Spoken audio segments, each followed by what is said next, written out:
Hey everyone, today I want to share with you 5 different reasons on why you can't own a Cane Corso.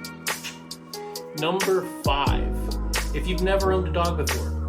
If you're a first-time dog owner, you probably don't want to jump into this breed as your first dog.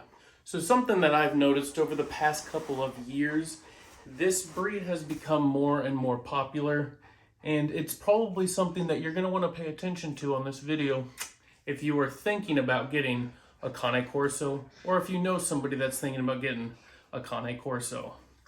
So if you've been doing your research, you probably have read that this is a pretty difficult breed. However, they're not the most difficult. They're typically easy to train. Go boy. They're easy to train, and they also, they like to please their owner. The issue comes into play is they are typically kind of stubborn, hard-headed, and they do have a dominant nature. So this wouldn't be for a first-time dog owner. So if you are thinking about getting a Cane Corso, I would suggest get another dog to gain some experience on dog ownership before going with such a stubborn, hard-headed, and dominant dog. So that's actually a perfect segue into reason number 4 you can't own a Cane Corso. Man, look how tired he is. He's just kind of like leaning up there. He's got his gangster lean on up against the wall. He ran pretty hard today, and we also went to Tractor Supply to do a little socialization. So that's actually what this one's going to be about. So if you don't plan on doing a whole lot of training, obedience training, working on commands, and going out and like actually socializing the dog so they know how to act in public, then you probably should get a Cane Corso.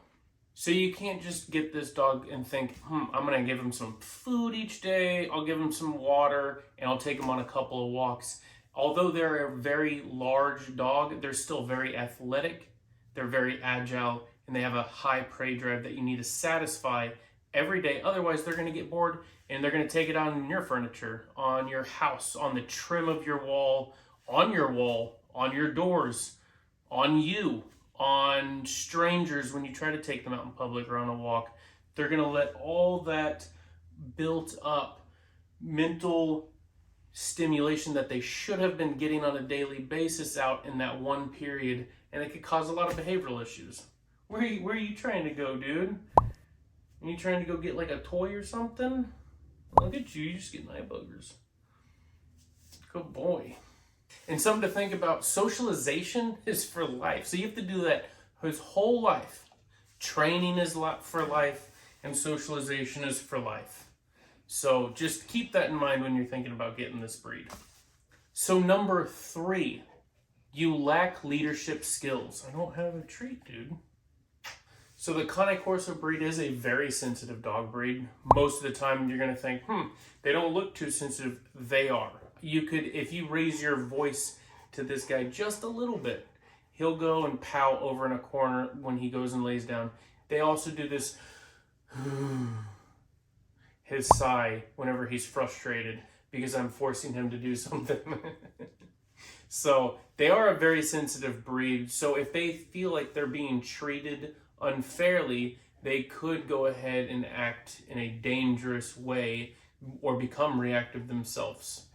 If you're currently having to either raise your voice, yell at your dog to get them to do something, or if you're having to correct them more than you're able to reward them for good behavior, you probably need to work on your leadership skills before you get a Cane Corso. A leader would typically not just sit there and put their dog in a situation that their dog's unprepared for, right?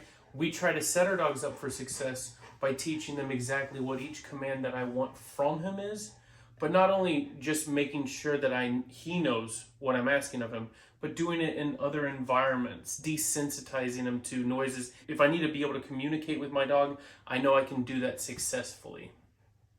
Most dogs want a leader or to look up to a leader, and a Cane Corso is no different.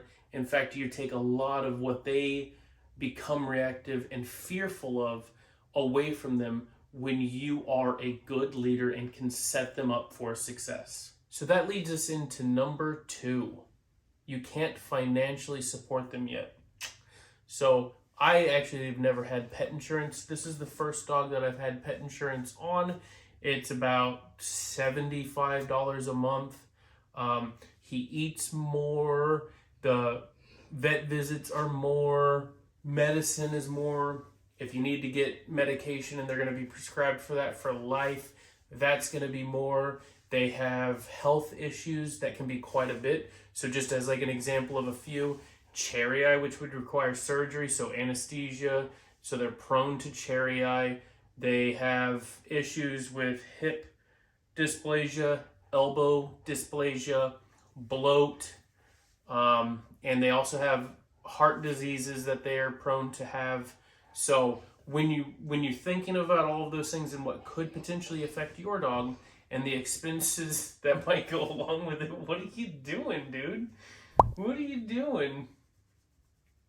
If you think about all the expenses that can go along with it, just realize it's not just the food. Also, they do need a large yard to run around in. So if you don't have a fenced-in area and you have neighbors, you may eventually have to or be forced into fencing in your backyard if you get one of these and want to be successful with them, which could range anywhere from $7,000 to $20,000 or more dollars. And that takes us in to last but not least, number 1.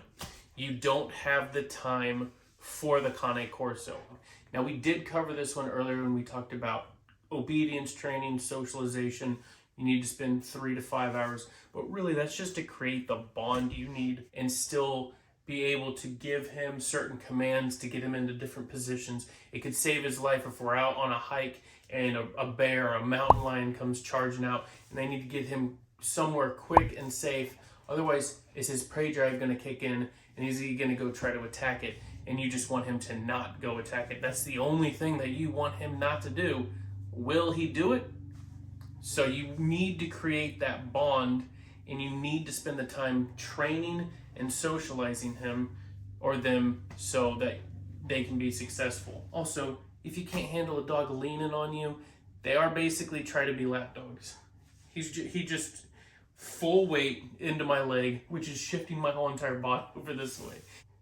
Just something also to keep in mind. So engaging in structured walks, playtime, obedience training, socialization is very important for the Cane Corso's health overall, behaviorally, mentally, as well as physically.